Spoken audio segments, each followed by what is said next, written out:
Good morning, everyone. Um, I wanted to share with you a little experience that I had for the last few days with one of my students here. His name is Keanu, and he's like 8, 9 years old. And I've been noticing him for the last year. He's been kind of different, just acting a little bit, differently in a very positive way. So I actually walked up to the grandma and I sat with her and I said, what's going on with him? I just noticed a few things. Oh, yeah, yeah. It's all his classes he's been taking. And I said, what classes? So he told me that he's been taking etiquette classes. And I said, what do you mean etiquette classes? He goes, well, he goes every Friday. It's a 2.5 hour class. It's a 10-week course taught by this lady. And they work on different etiquettes. And I went and I said, well, give me some examples. And I was blown away by the examples, which I'm going to share with you in a few minutes. But before that, let me just share with you. These classes are $250 per class. You can take it per class, but it's $300. But you got to do 10 sessions of 10, and on different subjects for the 10 classes, and for once a week classes. And so what I asked her, I said, give me some of the examples. Well, they work on for him how to open the door, open the car door. Don't get out of the car from the driver's side, but get out from the other side. Always pay attention to that. Open the doors when you enter a place, especially for elderly and for ladies. How to walk in the hallway. Let people, water fountains when there's a bunch of people around. And there's a whole cell phone section where cell phone etiquette. And I said, what do you mean? He goes, well, we all have to watch out because one of his instructions or the things he's learned is that he will not sit in the car if the driver of the car uses a cell phone for any reason, especially texting. And I said, what do you mean? What does he say? He goes, well, he has a script. He'll say, ma'am, whoever, I feel really uncomfortable and unsafe when you use the phone, and if you choose to use it, please pull the car over, and I'm going to get off, and I'll call my mom or dad to come pick me up.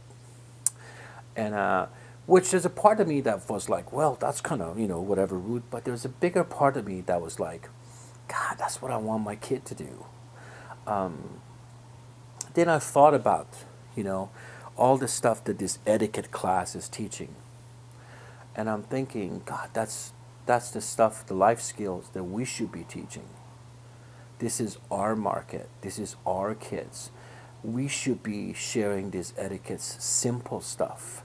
Like she was sharing with me that when he comes sits down on a dinner table, he'll ask everyone to put their cell phones away, in a restaurant or not.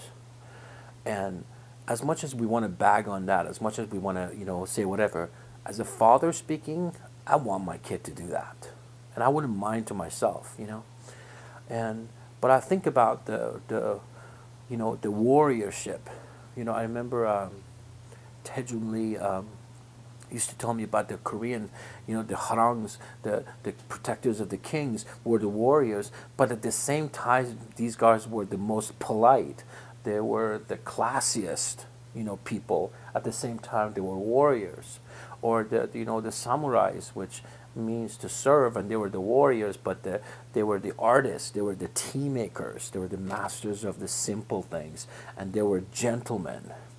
And I'm thinking, God, why are we not in that? Not that we should be doing it too much, but pay appropriate attention to this segment of life skills. Because we all say, oh yeah, we teach confidence, integrity, honesty to the kids, but how? And I challenge every one of us as teachers. And when I look at this kid and I see the curriculum that he's working on the simple, tangible stuff that you could touch. It's not like big theories, like honesty or integrity, but I see this kid when there's a bunch of people coming to the water, like he would step back and he would let the little ones go first to get water. And he'd let the ladies go get water. And I think there's, you know, like I said, for the last couple nights, I've been thinking about that, and I can't, you know, think to myself, God, you know, that's what made me attractive to martial arts in the first place. I mean, it was punching and kicking and all that stuff, but it's the etiquette, it's the way a warrior would act, a gentleman would act, a lady would act, and a teacher and a martial artist act. And he brought me to the same thing that happened to me. God, I remember it was maybe 7 or 8 years ago, where I was getting a haircut. And I remember a little boy sitting down and playing with his video machine or whatever he was doing. And the hairdresser turned around to the mom of the boy and said, "Hey, you know, I heard you doing martial arts. This guy here is a martial art teacher, is a black belt." I remember the boy sitting on a couch, kind of stood up, put the thing down, came up to me, and offered his hand and said, "Sir, I'm a first degree black belt. You know, proud to meet you, or pleasure to meet you." And I was like, wow, like, well, none of my students would ever do that, you know. And the kid just, you know, said hello, went back and sat down and did his thing. But for a second, I was like, God, you know. And I wish I had asked him what school he was from, but it didn't matter. What mattered is that something in me just gave me goosebumps. Like, God, that's what I want to, you know, that's what I want my students to be, you know.